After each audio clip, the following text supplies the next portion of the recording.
Hello guys and welcome back to 5 Round Your 9 to 5, here with the Monday episode again.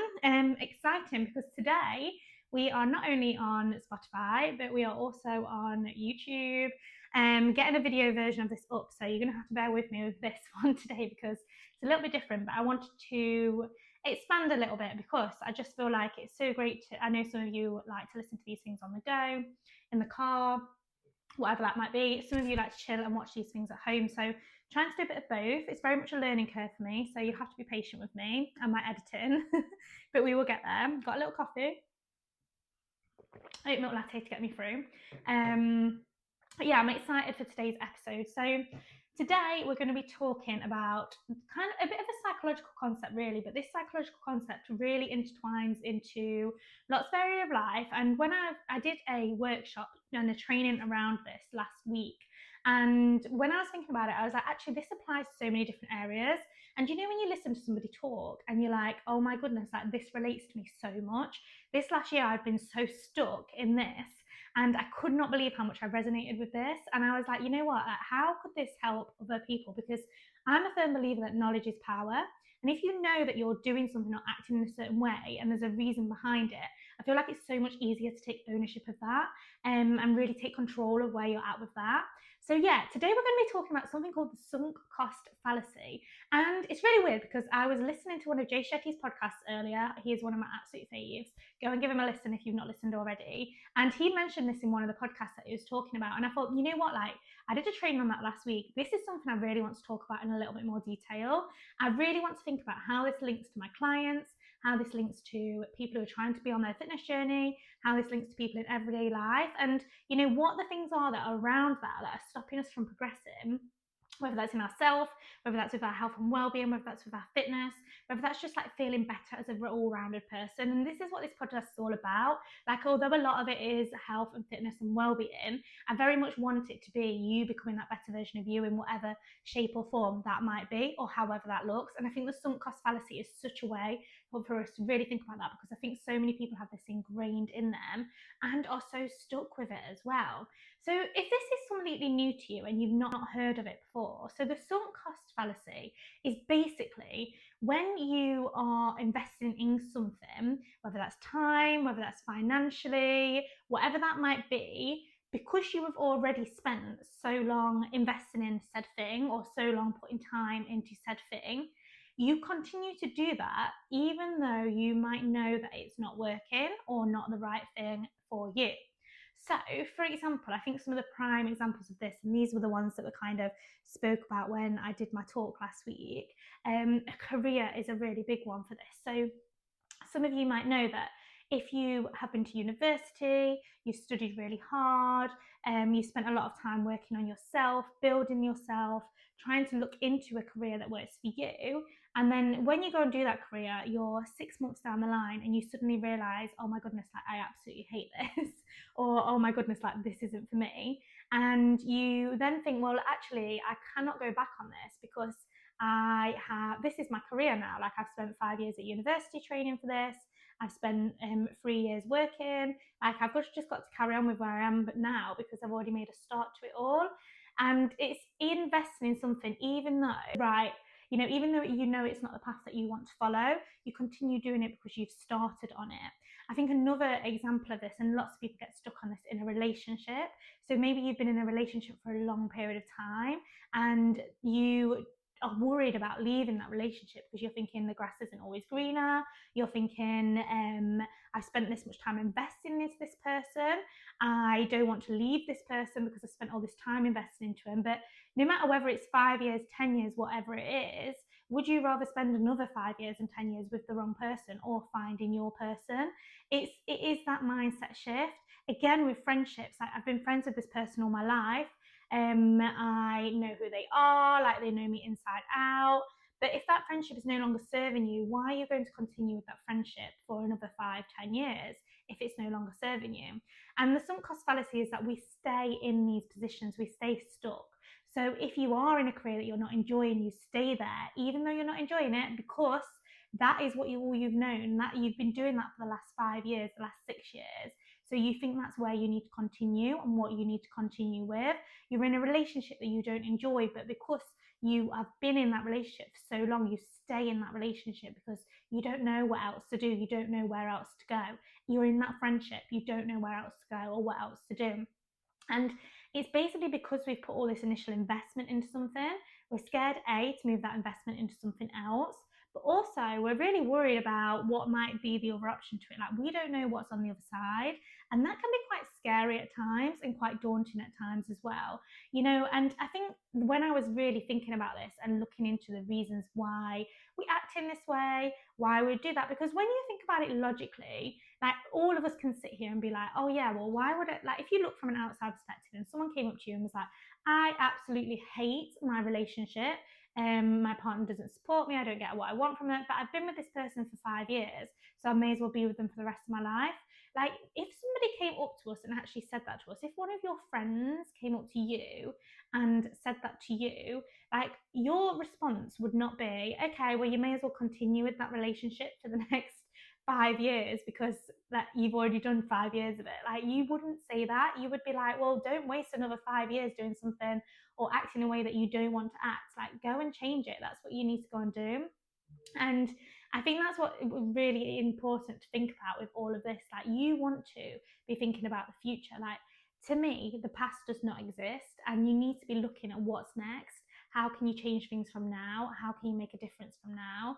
And I think a lot of this stems from like the actual fear of change. There is such an uncomfortable feeling around change, around not wanting to make a difference in your life, because change is scary.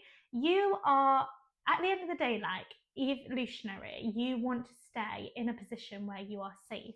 If your life at the minute is safe, then you are not going to be desiring change. Like, you are going to be in that position, you're quite happy there. And I think, if you are in that, it's almost like, and I think they say this, don't they, in like business or whatever it might be, if you are in a position where you earn a good amount of money, where you're quite comfortable, you can pay your rent, you've got disposable income, but you are not seeing, but you're not completely happy, but you aren't uncomfortable, it's actually harder for you to make a change than if you're in a position where you've got absolutely no money, you're skint, and you've got nothing to lose, because you've got something to lose at that point. You've got something that you can lose out on and miss out on.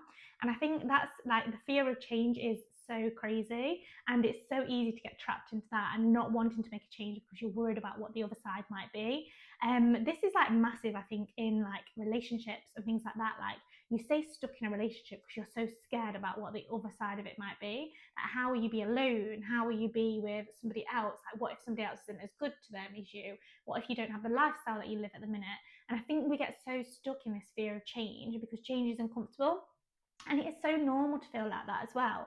But with the sunk cost fallacy, basically today I wanted to really think about how it links to us in terms of like our fitness journey and our fitness goals, and what can we put in place to make sure that we can overcome it. What steps are actionable steps that can make sure that we don't get stuck in the sunk cost fallacy, that we're not stuck in this position where we are constantly thinking, we can't change because we've done this, we can't reinvest because we've already invested this. So what can we do to actually make that change and make a difference? That's what I wanted to really talk about today. So when I was thinking about this, and I was like, how could this like be with somebody who's maybe thinking about starting their fitness journey, maybe just starting out on their fitness journey? What is the difference? And what I always find, and this is so common with clients, you get a spike of motivation at the start, and that motivation starts to dwindle. Now, the clients that are long lasting and long serving are the clients that stay even when the motivation is sort of going down and dwindling. They know that that consistency needs to override the motivation. So what is it that can stop us from going back to those bad habits? And how does this link to our fitness journey? So I genuinely think that even if somebody really wants to make a change with their body, with their mindset, with how they approach health and fitness, the sunk cost fallacy stops them sometimes because they are so stuck in their ways. They have already put all of this time, effort, and energy maybe into trying one way. Maybe it's like a fad diet that they've tried. Maybe all that they've tried is counting calories and reducing calories. Maybe all that they've tried is something like Slimming World or Weight Watchers. And they don't know how to change. They don't know how to change that into something new. But because you've put all of this time and energy into and effort into this, and you're constantly on a diet, like, be honest with yourself, who is listening to this and you feel like you've been on a diet for the past 3 years and you've just not lost any weight? Because you're in a position where maybe you're not 100% sure what you should be doing, but you're constantly mindful of that, and you're scared of changing anything because you don't want to put on weight, but you're not losing weight. So you're sort of stuck in this like cycle of in being the same weight and being consistent, but you're not reaching the body that you want to reach. You're maybe not putting on weight, but you're scared to change anything because if you do change things, it may turn into a worse outcome than where you are now. And I think that's where the sunk cost fallacy really builds in with this, because if you are in that position where you feel really uncomfortable to change anything, it can stop you growing. You've already invested all of this time and energy. You've invested 2 years into this diet. You are going to make it work. And I think that's what goes throughout your heads. Instead of trying something new and instead of overcoming it, this is how it can really link to our fitness journeys. If you are not willing to try something new, push yourself out your comfort zone, how are you ever going to see what might work or might not work as well for you? And this is why I really wanted to come up with what can we do to overcome it. Now, we need to overcome this sunk cost fallacy, because if we don't, like, there is absolutely no room for growth in life, whether that's in your career, in your relationship, in your health and fitness journey, whatever that might be. If you don't overcome this, there is absolutely no room for growth, and it makes it really, really tricky for you to change. It makes it tricky for you to be in a position where you can put yourself out there, because to be honest, to be able to get over this, you've got to put yourself in a really vulnerable position. You've got to put yourself in a position where you are uncomfortable. You've got to put yourself in a position where change is inevitable. And like I said before, all of these things are scary. So what actionable steps can we put in place? What steps can we put in place to try and overcome this? And that's what I wanted to dive into today. So without further ado, let's really have a look at the steps that we can put in place to make sure sunk cost fallacy is not holding us back in whatever area of life that might be. So the first step for you really understanding how to take ownership of the sunk cost fallacy in what area of life it might be is analysis. Now, these steps are kind of interchangeable steps. There's 5 steps altogether, and you will be going backwards and forwards and jumping between the two. It's not like that step's done, tick it off. You kind of need to be maneuvering through them at different places and coming back to them when you need to. But I would really recommend starting this as soon as possible, because some of these steps take a long time. Analysis is hard. Now, analysis is the first stage, and this is that little niggling feeling or feeling in your mind when you start to get a doubt around something. So when you start to feel like something is not quite right, and you get that first initial thought. Now, what usually happens when people get this first analysis thought is that they bat it away, because why would you want to make such a big change from an irrational thought that's just flown into your mind? It's so hard to listen to that thought. But the thing is, if these thoughts are actually coming into your mind, there is a reason that these thoughts are in your mind. Trust me, and I have been there. Do not ignore your gut intuition. That's what these thoughts are. They're your gut telling you that something's not quite right, something's wrong, you need to make a change. And it is so easy to bat them away, because your logical brain will be like, why are you doing that? You're comfortable. You don't need to make a change in this area. You are absolutely fine. The analysis part is hard. But when you do get those thoughts, don't act upon them, don't do anything with them, because that can feel hard. But all I want you to do with those thoughts that do creep in randomly, whether it's, oh my God, I don't think this career is right for me. Oh my goodness, I don't think this relationship's right for me. I'm not sure this friendship's serving me. I'm not sure my health and fitness journey is working. Whatever that might be, I want you to go and write that thought down. It is so important you're writing that thought down, because you don't need to act on it. You don't need to do anything with it, but you know now that thought has been registered, it's been logged, it's been put into a place where you can then revisit it when it's time to do that. Now, the analysis part is monitoring how often these thoughts come up. That is the important part to it, because that shows you how ready you are for change. And I think this is why this part of the process is hard, because sometimes you might get a thought and then it could be another 3 months before you get another thought like that. It could be another 3 years before you get another thought like that. I don't know, but whatever it is, when you get these thoughts, you need to start analysing how often they're happening. Is it once a month? Is it kind of a few times a week? Is it more than once a day? Whatever that is, because that shows you how quickly you need to take action on it. Now, when those thoughts come in, I don't want you to just sit around and leave them and then be like, okay, I'm going to revisit that thought later if it pops into my head again. Once you've written it down, you need to go into step number 2. Now, step number 2 is the truth. Now, the truth, this is probably the biggest step, and this is the step that's going to take you the longest to overcome and understand. The truth is where you are going to be true to yourself and tell yourself that something needs to change, even if it's the hard decision. The problem with sunk cost fallacy is that is usually the easy decision to stay where you are. It is hard, it is bloody hard to change the trajectory, the plan of your life. when it has already been built, when it's already been half set in stone. But the truth is where you need to come in, because if you are not living your truth, if you are not living in a way or a position or in a routine that is serving you, you are not going to be happy. I can promise you, you will not be happy. You need to look at these analysis thoughts that pop into your head, and you need to decide whether that is your truth or not. Does that need to change? Do you need to move away from this? And this process will not be easy. If it is a huge decision, like a career, like a relationship, one of these things, if it's something that's huge like this, it is likely to take you a long time to come to that truth. It is not going to come, you are not going to come to that truth in a matter of weeks, in a matter of, months even. Sometimes it can take up to a year to come to the decision that you need to. And that's okay. Like, do not rush or force this process, but you need to have in the back of your mind that you don't want to waste time with it. You want to be able to take action upon this whenever you can, and as soon as you can, really. The sooner you do something, the sooner that change is going to start, and the better the process will be over time. That's what you need to really think about. So analyze the situation, start to understand what the truth is.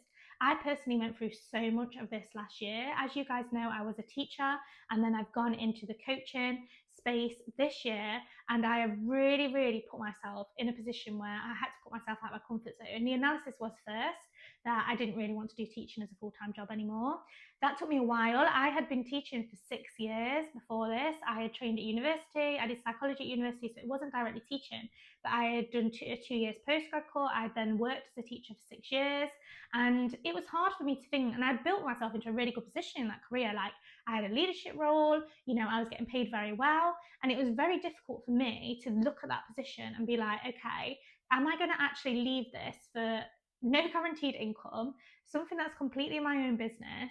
All of the risk and the change was scary, but I could not just stay in that career for another 6 years, because that's what I'd done for 6 years, and that's all I knew for 6 years. I had to push myself and make a change with something, and that truth was so hard for me to understand and actually commit to in the end. It is really, really tricky. I've been through so many changes this year that link to this process, and I cannot tell you how much it resonates with me. I also have ended this year an 8-year relationship. I've not spoken about this much at all, because I do not want to disrespect the person that I was with prior to this. He's a good person, he's done nothing wrong, but this sunk cost fallacy 100% links that situation. I was in this relationship that was just not right for me. It was not serving me in the way that I needed to. It was not giving me the things that I needed from it emotionally. And that analysis of that situation, these analysis thoughts kept creeping in time and time again, but I was just pushing them back, ignoring them, because what I knew was this relationship is safe, it's secure. I'm happy. I was happy overall, and it was really hard for me to come to that truth of, am I actually going to go into this unknown world? Like, am I going to give myself alone time? Am I going to be alone? Am I going to be better alone or not? And it's hard. It's really hard making that decision. And it's really hard when all you've known is being with somebody or that person for such a long period of time. But you need to ask yourself whether that truth is, you're getting these analysis thoughts for a reason, and you've got to decide whether that is your truth or not. And there has to be a decision. You can't just keep dwindling on the same thought process, going around in circles over and over and over and over again. You need to be able to come to an actual decision on it and move on from it then, because otherwise you're never going to get to the next step. And I'm telling you now, this truth step is probably going to be the hardest thing you ever do if it is a huge decision, but you need to do it and trust yourself. Make the decision and know there's no going back. If you know there's no escape route or going back, you have to give it your all to go forward. And I think that's the most important way to go through with it.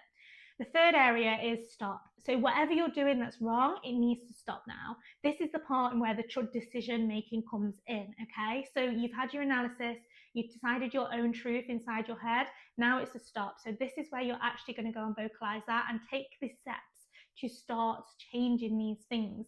So you're going to stop doing whatever is not working.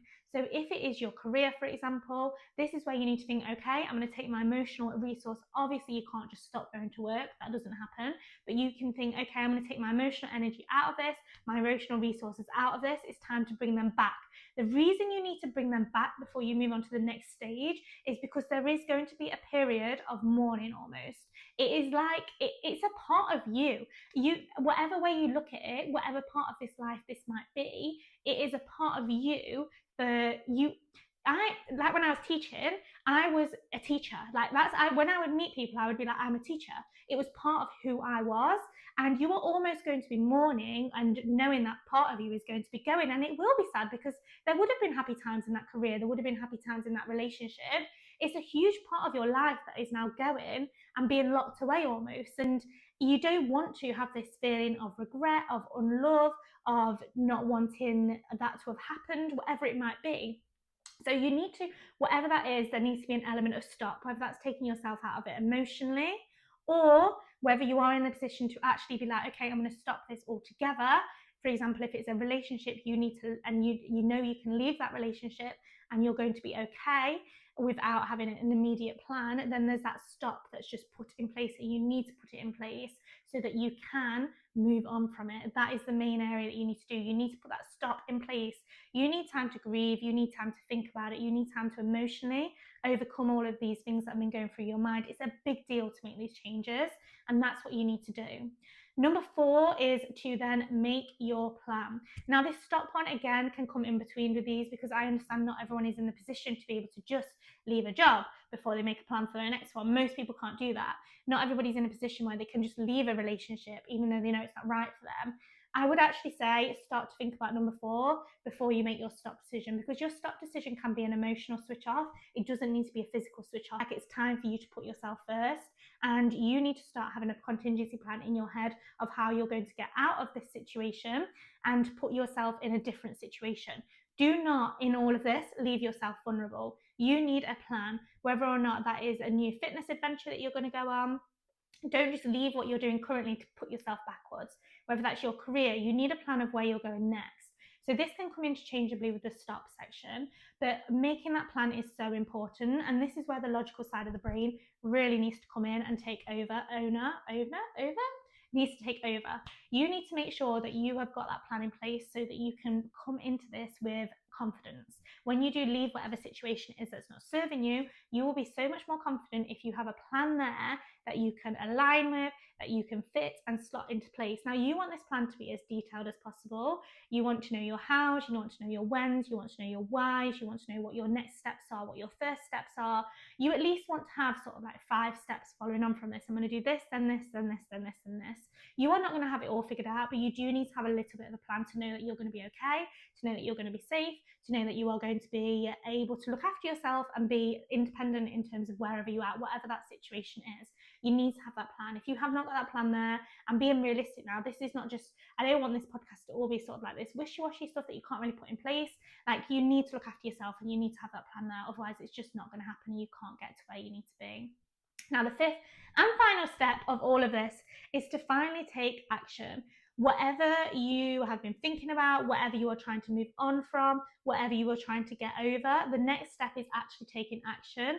And this is the longest step, and this is a step that continues and continues, because it's not just taking action in the first week, it's not just taking action in the first month. You are going to have to take action, because you are going to have weird feelings about this for the next 6 months, probably up to a year.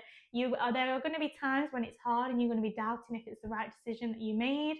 There are going to be times when it's difficult and you're going to be doubting whether what you did was the right thing to do, and you are going to be thinking, is there a way back into whatever it is? Because it's your comfort zone. And the problem with the sunk cost fallacy is when you leave, you become uncomfortable. Becoming uncomfortable is scary. Becoming uncomfortable is not nice. Becoming uncomfortable is not where we want to be in life. We want to be in that comfort zone. But I'm telling you now, the only way you are going to grow is by becoming uncomfortable. This is like in people's fitness journeys, they become to the uncomfortable stage. Maybe their calories are quite hard to stick to because they're on a fat loss journey. Maybe the routine's getting a bit intense around their work-life balance. So they become uncomfortable. And this is where people give in, because they can go back to their comfortable phase beforehand. They know that they were there before. They knew that life was maybe fine before. They weren't particularly happy, but it was fine before. So they choose to go back to their comfortable stage. You have got to get comfortable with being in the uncomfortable, because life is not always going to be that way. And if you want to grow in any way, shape or form, whether that's in your business, your career, your relationships, there is going to be stages, and they might be quite prolonged stages of you feeling uncomfortable, and that is okay, and that happens. I am in an uncomfortable stage right now. Like, I am in that stage where I'm thinking, oh my gosh, what the hell have I made these choices for? And it's bloody difficult, I'm telling you. I left my 8-year relationship. I'm going through a place where we're selling the house. I don't know where I'm going to be living, and honestly, this uncomfort, it's hard. And I think sometimes I think, like, what the hell am I doing? Like, I had it easy before, and that's the problem. That you need to become uncomfortable. You need to become comfortable with living in that discomfort, because it's okay and it's hard. It is really, really hard, but you need to know that you can do it.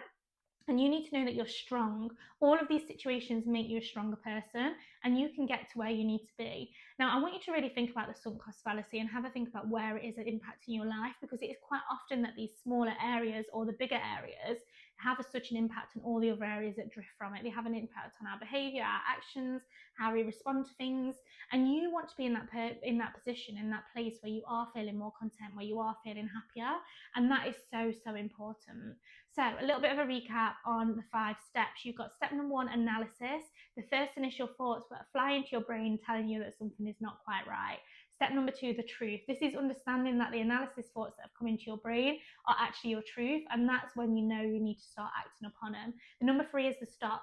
Take yourself out of whatever situation is not serving you. If you can remove yourself completely, fantastic. Take yourself away from it completely. If it takes longer, you are in maybe a career that you can't stop, maybe a job that you've got no control over, whatever that might be, take yourself out of it emotionally before you move on to the next stage. Step 4, which I'd say is probably interchangeable with step 3, make a plan. You need to be able to know that you're okay. You need to look after number 1, you need to look after yourself. Make sure you've got an escape route, make sure you've got an escape plan, whether that's a new job, a new career. If it's you leaving a relationship, make sure you're going to be okay with where you're living. You've got a support network around you, friends, family that are going to be there for you. You have got everything that you need to get there. If it's a fitness journey, you need to know where you're going to go next. What's your next steps going to be? What are you going to try next? Don't just allow yourself to go back to eating whatever you want and then gaining loads of weight and being in a worse position than what you were before. Make a plan and action it with your stop at whatever phase that fits into, right? But the stop is so important because you need to grieve that process.